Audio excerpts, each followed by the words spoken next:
Welcome to the Creators MBA podcast, your go-to resource for mastering the art and science of digital product entrepreneurship. My name is Dr. Destiny Kopp, and I help business owners generate consistent revenue from their digital product business without the need to be glued to their desk, constantly live launching, or worrying about the social media algorithms. I hope you enjoy our episode today. Hi there. Welcome back to the Creators MBA podcast. Destiny here. And today we're going to be talking about numbers, but not in a spreadsheet heavy tracking everything kind of way. I want to talk about only the numbers a creator CEO actually needs to look at weekly. The ones that make decisions easier instead of heavier. And if you have ever felt like you have plenty of data, but you're not sure what to focus on next, this conversation is going to feel familiar to you. Because if you ask most online business owners out there whether they're tracking the numbers in their business, they're probably going to say yes, they have the numbers. They might even have the dashboards. They can pull up Stripe, Shopify, Thrivecart. They can pull up their email stats. They have their traffic reports. But if you slow the conversation down a little and ask something more specific, what should you actually focus on next week? Or what's really driving revenue now? That is usually where things start to feel less clear. Not because people don't care and not because they aren't working hard. It's because tracking doesn't automatically create clarity.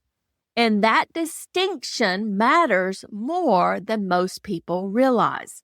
Because if you're not measuring anything, you're guessing. But if you're measuring the wrong things, that still leaves you guessing just with more data on the screen. And what I see over and over again is that business owners tend to land in one of two places. Either they're not measuring anything at all, they're going off instincts, vibes, how busy the week felt, or whether something felt productive. Or they're measuring everything out there, every stat, every platform, every dashboard, and yet they still don't feel confident making decisions.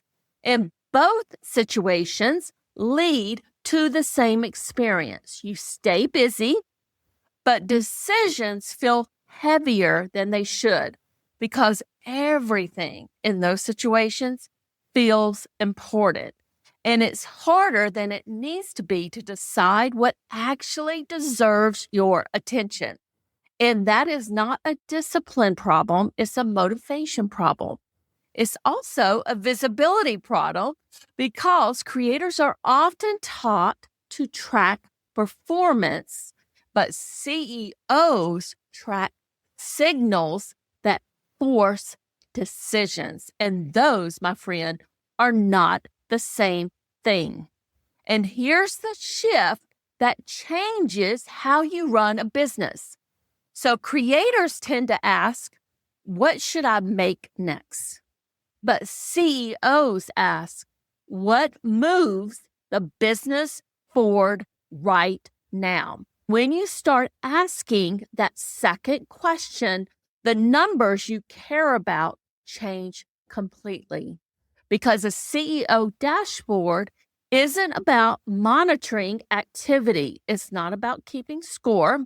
It's about being able to look at your business and quickly understand what is actually happening right now so you can decide what to do next without second guessing yourself.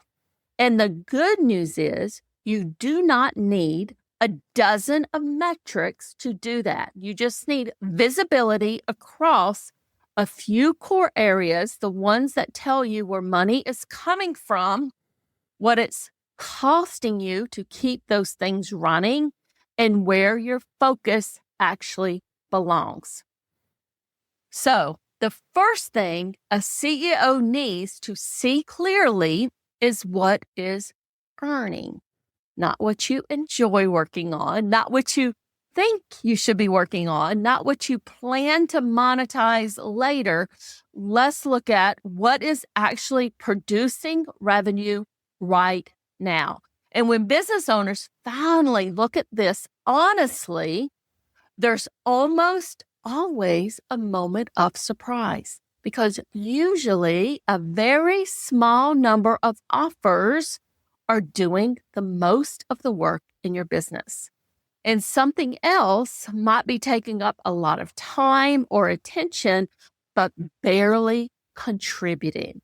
And something they've been mentally treating as core in their business might actually be far less important than what they thought.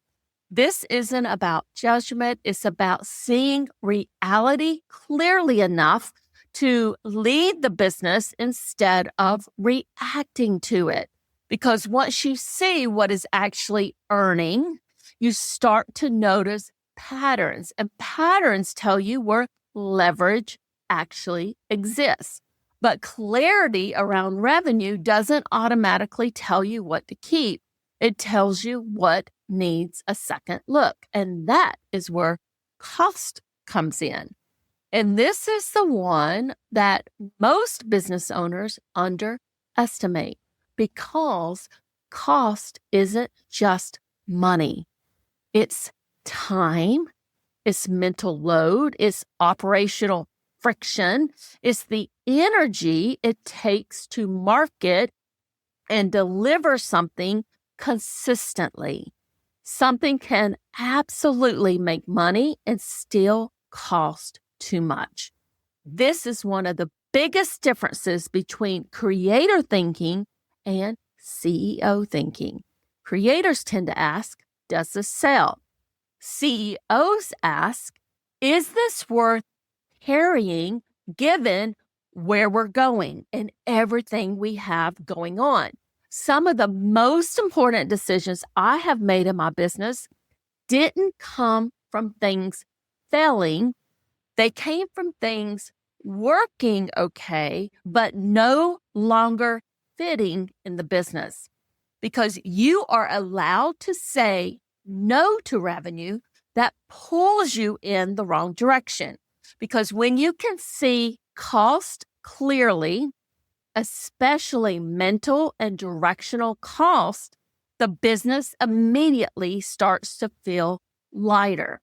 And once you can see what earns and what costs you, a third question naturally follows. And that is what actually deserves your focus right now. Not this year, not someday, not this quarter, because most business owners feel stuck, not because they lack ideas.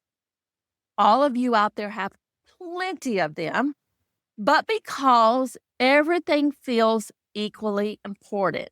And a CEO dashboard removes that illusion. It gives you enough clarity to choose one primary move to scale something that's working, or either repair something that is very close, or hold steady on something that is working and will continue to work, or maybe you can even let something go.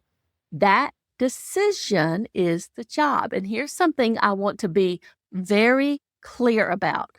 You don't need perfect data to make it. You just need the clear signals.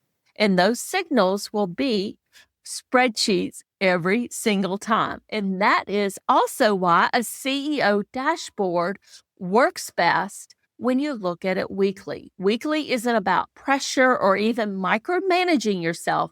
It's about that rhythm. You're in there, you're observing what's happening in your business, you're deciding what matters, and you're acting accordingly. You're going to get that clarity.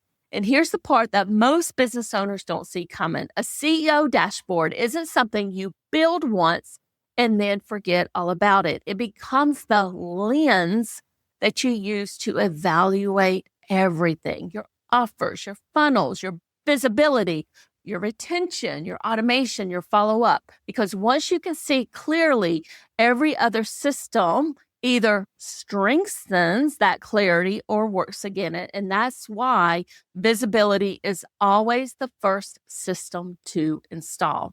And that is the thought behind everything we do inside of the Creators MBA Lab in 2026. We're not looking at random tactics or disconnected sprints. We have a sequence of systems that all build on the same foundation. So you're not starting over every single time you want to improve something. The goal isn't just to know what's happening, it's being able to look at your business and confidently say, yes, this strengthens the engine, or no, it is pulling us off course. Because when you have that lens, execution gets lighter for you. Decisions, you can make those faster, and growth becomes intentional instead of reactive. And this week, inside of the Creators MBA Lab, we are building that foundation together. This is not a planning system. It is a CEO dashboard you can actually use. You can see what earns, understand your costs, and decide where your focus belongs this quarter. If you are tired of guessing and you're ready to operate with clarity, this system is built with you inside of the lab. My friend, you don't need more metrics. You just need the right visibility and the confidence to act on your decisions. I hope you enjoyed this episode, and I'll see you next week. Bye for now. Thanks for listening all the way to the end. I hope you enjoyed this episode today. If you loved the show, I'd appreciate a review on Apple Podcasts or your favorite podcast platform. Have a great rest of your day, and bye for now.